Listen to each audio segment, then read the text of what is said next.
اس لیے تو کعبۃ اللہ کا طواف کرتے تھے، اس لیے تو اپنے بچوں کے نام عبداللہ رکھتے تھے، اس لیے کیوں اللہ کو مانتے تھے، اللہ ہے، لیکن اس کے ساتھ ساتھ انہوں نے شرک کیا، اس لیے اللہ رب العالمین نے ان کے لیے بڑی سخت وعید ارشاد فرما دی۔ شرک کیا کیا؟ اللہ کے رسول صلی اللہ علیہ وسلم اگر ان کے عقائد نظریات سمجھ لیں تو ہمیں شرک کا مسئلہ سمجھنا آسان ہو جائے گا۔ انہوں نے کیا کیا؟ کن باتوں کی وجہ سے وہ مشرک کہلائے؟ حالانکہ اللہ کو مانتے ہیں، حضرت عیسیٰ علیہ السلام کو مانتے ہیں، موسیٰ کو مانتے ہیں، ابراہیم کو کہتے ہیں، حضرت ابراہیم علیہ السلام کو کہتے ہیں کہ یہ ہمارے نبی بھی ہیں، اور پیارے پیغمبر نے فرمایا یہ ہمارے بھی باپ داداؤں میں ابراہیم علیہ السلام نبی ہیں۔ کہا کہ وہ وہاں یہ سلسلہ جڑتا وہاں تک آپ بھی ان کو مانتے، ہم بھی مانتے، پھر ہم میں فرق کیا نہیں؟ کہتے ہیں کہ اللہ کے رسول صلی اللہ علیہ وسلم نے 4 لفظوں میں توحید کو سمجھایا کہ الہ سمجھو کسے کہتے ہیں، اور یہ لفظ الہ اگر سمجھ لیں، شرک کا سمجھنا، توحید کا سمجھنا بڑا آسان۔ الہ کہتے کسے؟ ترجمے ہم پڑھتے ہیں کتابوں میں، مدرسوں میں، لا الہ کوئی معبود نہیں، کوئی معبود نہیں۔ الہ کے معنی معبود، عربی لفظ ہے معبود، کوئی معبود نہیں۔ الہ بھی عربی، معبود بھی عربی۔ پھر لوگوں نے ترجمہ کیا نہیں، معبود کا ترجمہ کرو کوئی عبادت کے لائق نہیں۔ پھر عبادت لفظ دیکھو تو عبادت بھی عربی، الہ بھی عربی، معبود بھی عربی، عبادت بھی عربی۔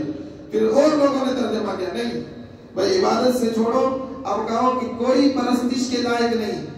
پرستش فارسی کا لفظ، فارسی بھی ہمیں نہیں آتی، عربی بھی نہیں آتی۔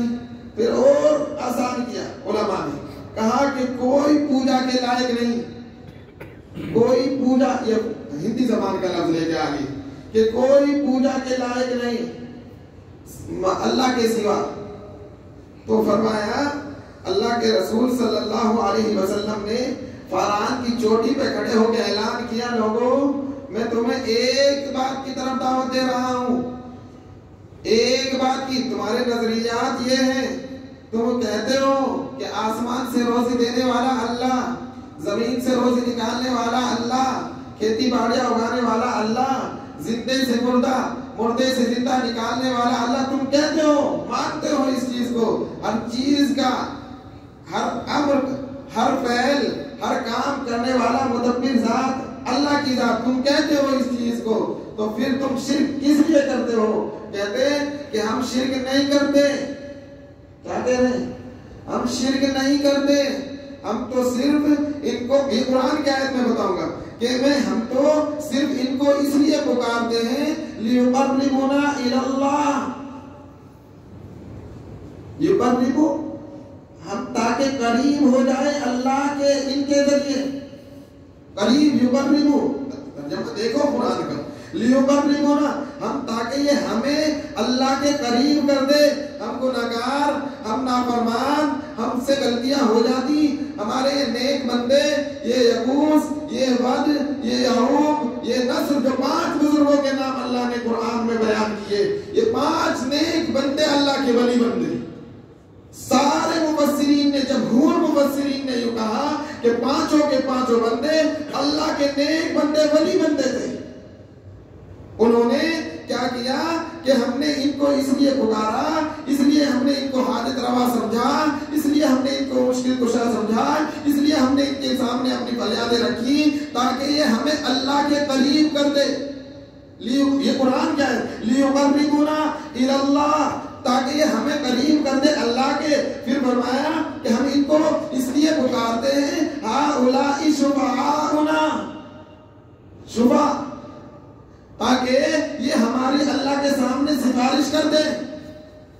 سمجھ میں آئی نہیں بات؟ یہ قرآن کیا ہے؟ ہؤلاء شفعاؤنا، ہم اس لیے ان کو پکار رہے ہیں، ہم اس لیے ان سے مدد مانگ رہے ہیں تاکہ یہ ہمیں، ہمارے سفارشی بن جائے اللہ کے یہاں۔ اللہ کے محبوب پیغمبر نے فرمایا لا الہ الہ صرف اللہ، الہ صرف اللہ، مشکل کشا صرف اللہ، حاجت روا صرف اللہ۔ اللہ رب العالمین کے محبوب پیغمبر نے یہ نہیں کہا کہ مشکل کشا، حاجت روا، یہ دعوت میں الفاظ نہیں ہیں.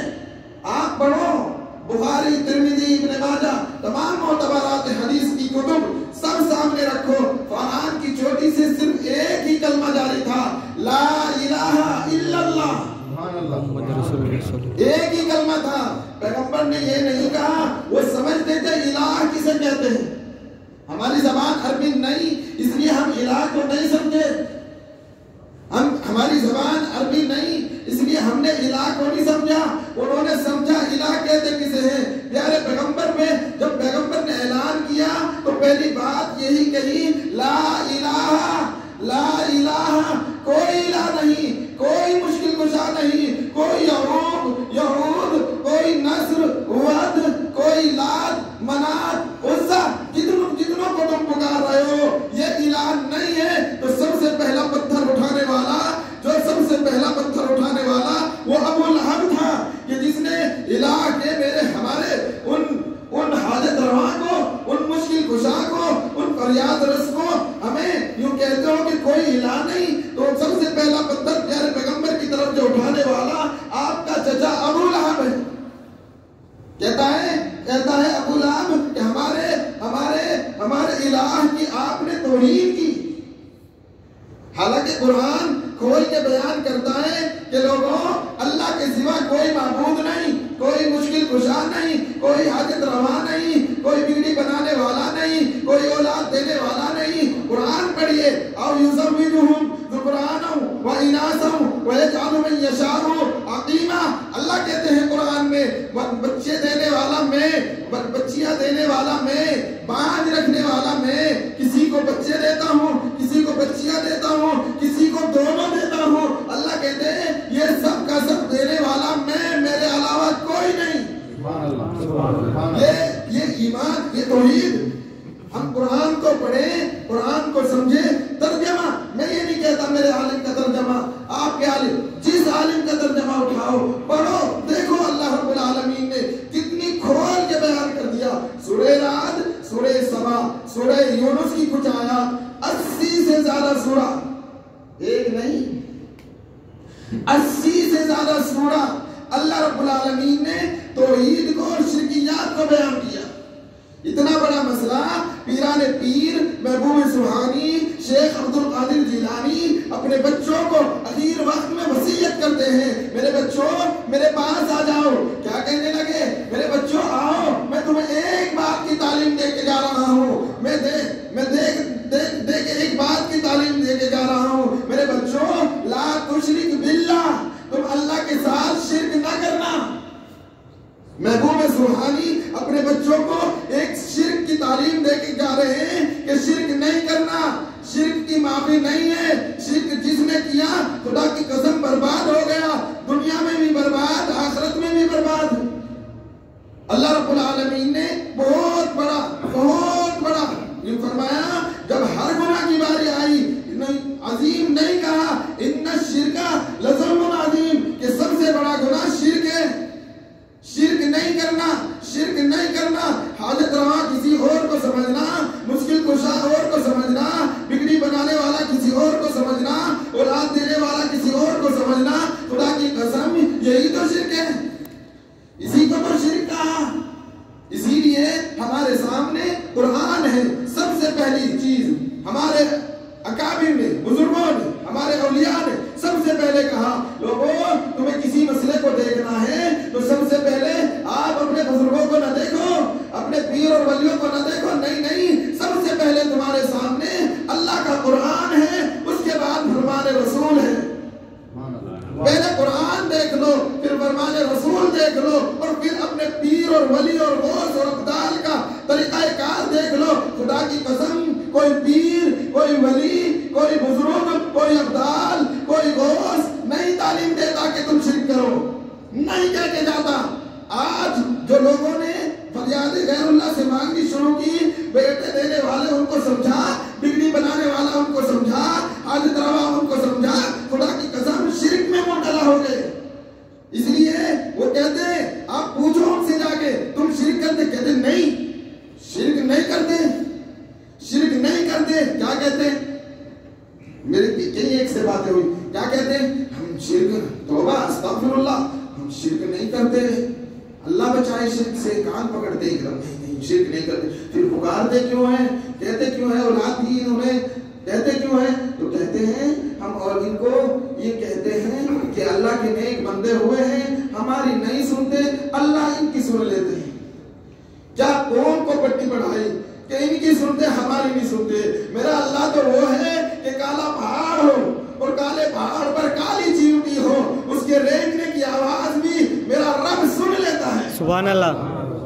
اللہ کہتے ہیں ایک پیغمبر، ایک واقعہ، ایک پیغمبر قحط پڑا ہوا ہے، بارش نہیں ہوئی، کھیتیاں سوکھ گئی، جانور پیاس سے شدت سے بے چین ہے، پریشان ہے، اور اللہ نے حکم دیا کہ پیغمبر نکلو، بستی سے باہر نکل کے دعا کرو. اس نبی کو، بنی اسرائیل کا ایک نبی، دعا کرو کہ اللہ بارش برسا دے، یہ دعا کرو، اپنی قوم کو لے کے نکلو. آپ نکلے، نکلنے کے بعد کہتے ہیں حضرت وہ پیغمبر جیسے ہی نکلے، نکلنے کے بعد آپ قوم کو لے کے نکلے، دعا نہیں کی. اللہ کی طرف سے حکم آیا کہ واپس لوٹ جاؤ، میں نے بارش برسانے کا فیصلہ فرما دیا. اللہ رب العالمین کے دربار میں وہ پیغمبر سجدہ ریز ہو کے کہتے مولا مسئلہ سمجھا دو. ہم نے دعا کوئی نہیں کی، ہم نے التجا کوئی نہیں کی، ہم نے بارش کی دعا نہیں کی، مولا مسئلہ سمجھا دو. جب ہم نے بارش کی دعا نہیں کی، کیسے آپ بارش برسا رہے ہیں؟ اللہ رب العالمین نے فرمایا اے پیغمبر آپ سے پہلے جس بستی میں آپ رہتے ہیں، خدا کی قسم اس بستی میں ایک چیونٹی ننھے سے ہاتھ لے کے میرے سامنے التجا رکھ رہی تھی، مولا بارش برسا دے. تجھ سے پہلے میں نے اس چیونٹی کی دعا سن لی. اللہ اکبر. آپ کو غلط سمجھایا گیا کہ آپ کی نہیں سنتا. نہیں لوگوں، اللہ مومن کی سنتا، مسلم کی سنتا، مسلمہ کی سنتا، اور آگے کہوں مشرک کی بھی سنتا، کافر کی بھی سنتا، ہر ایک کی سنتا ہے. آپ پکارے تو صحیح، قرآن پڑھو. اللہ کہتے ہیں وَإِذَا سَأَلَكَ عِبَادِي عَنِّي فَإِنِّي قَرِيبٌ.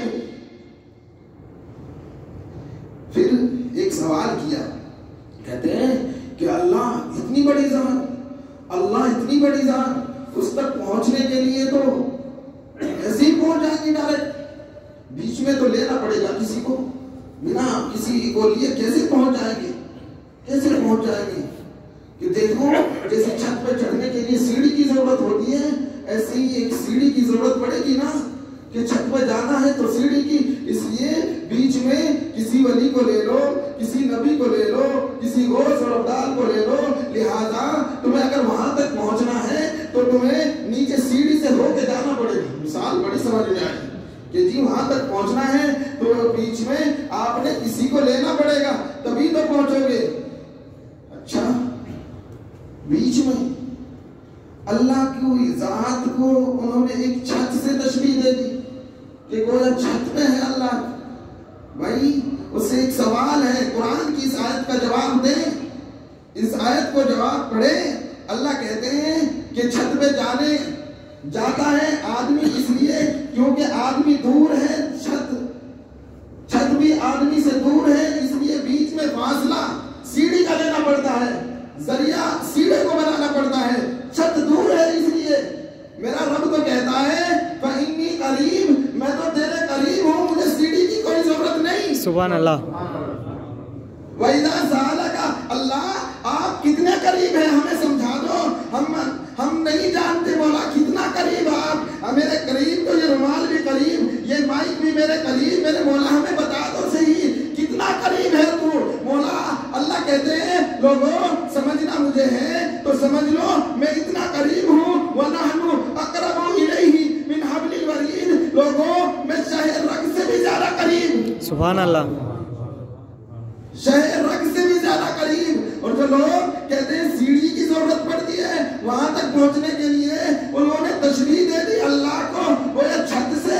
اور یہ تشبیہ دینا لیکن ہرگز ہمارے تو دماغ میں نہیں آتی. اس ذات کے لیے، اس خالق اور مالک کے لیے جو ذات کہتی ہے میں تو تیرے شہر رگ سے بھی زیادہ قریب ہوں، پھر اس ذات کے لیے مجھے سیڑھی کی ضرورت پڑتی ہے کیونکہ میری چھت دور ہے اور میرا رب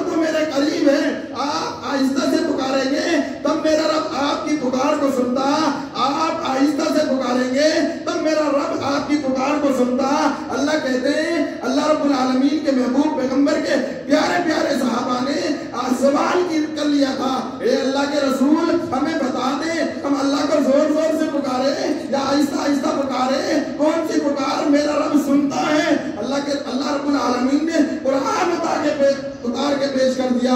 لوگوں تم زور سے پکارو گے تب بھی اللہ سننے والا, تم آرام سے پکارو گے تب بھی اللہ سننے والا. سبحان اللہ.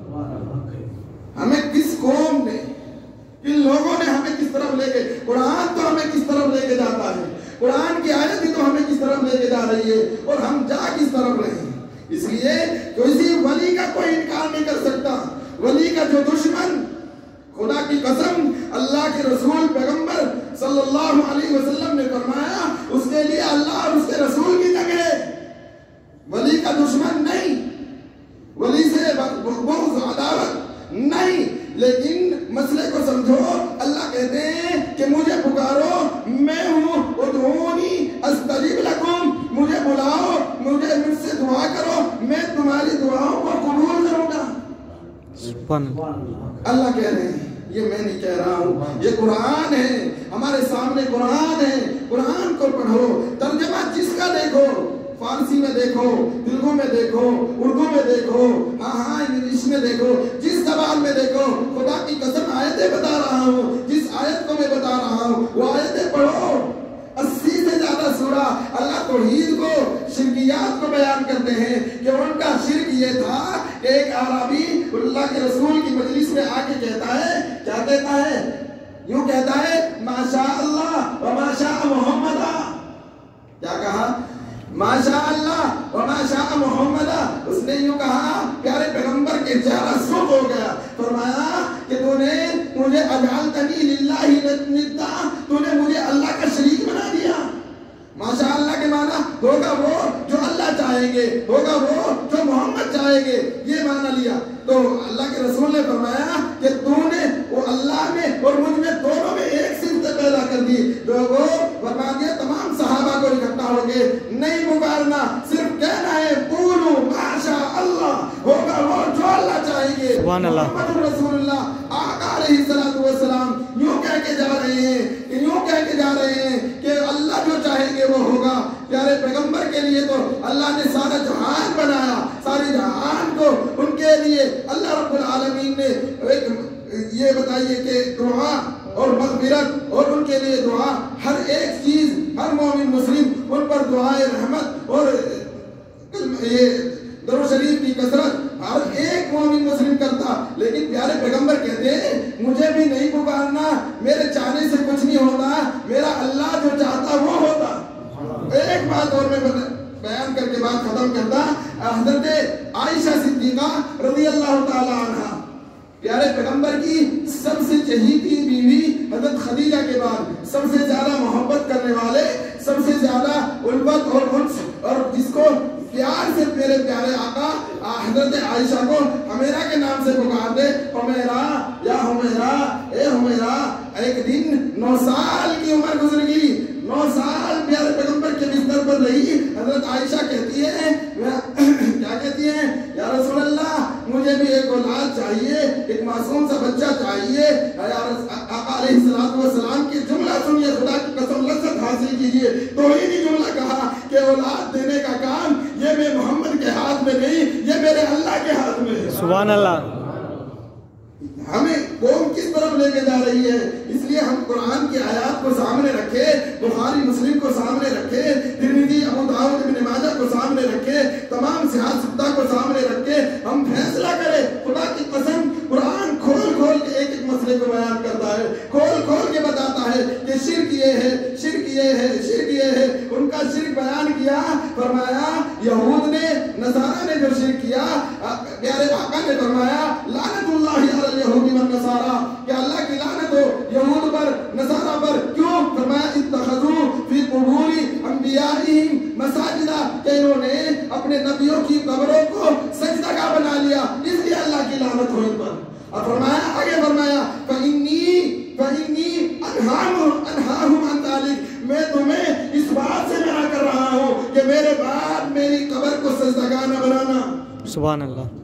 اس لیے ہم پیارے پیغمبر کی تعلیمات کو بھی سمجھیں, ہم قرآن کو بھی سمجھیں. ہمارے سامنے قرآن ہے, ابھی قرآن موجود ہے. اللہ کی قسم ہم تمام ان باتوں سے بچ جائے, تمام ان چیزوں سے بچ جائے جن کے بارے میں اللہ رب العالمین نے منع کیا ہے. اللہ تعالی ہم سب کو عمل کی توفیق عطا فرمائے. الہ وہ ہوتا ہے, لا الہ کوئی الہ نہیں، مشکل کشا، حاجت روا، بگڑی بنانے والا، اولاد دینے والا، عزتیں دینے والا۔ الہ کے معنی یہ، الہ کا مفہوم میں سمجھا رہا ہوں، الہ وہ ہوتا ہے کہ اس کے علاوہ کوئی نہیں کہ مشکل کشا ہو، حاجت روا ہو، بگڑی بنانے والا ہو۔ نہ تو یہ صفت کسی نبی میں موجود، نہ کسی فرشتے میں موجود، نہ کسی ولی میں موجود، نہ کسی پیر اور بزرگ میں موجود۔ خدا کی قسم یہ صفت ایک ہی واحد ذات میں ہے، جو ایک اکیلی ذات ہے، جس کو قرآن نے کہا قل هو اللہ احد۔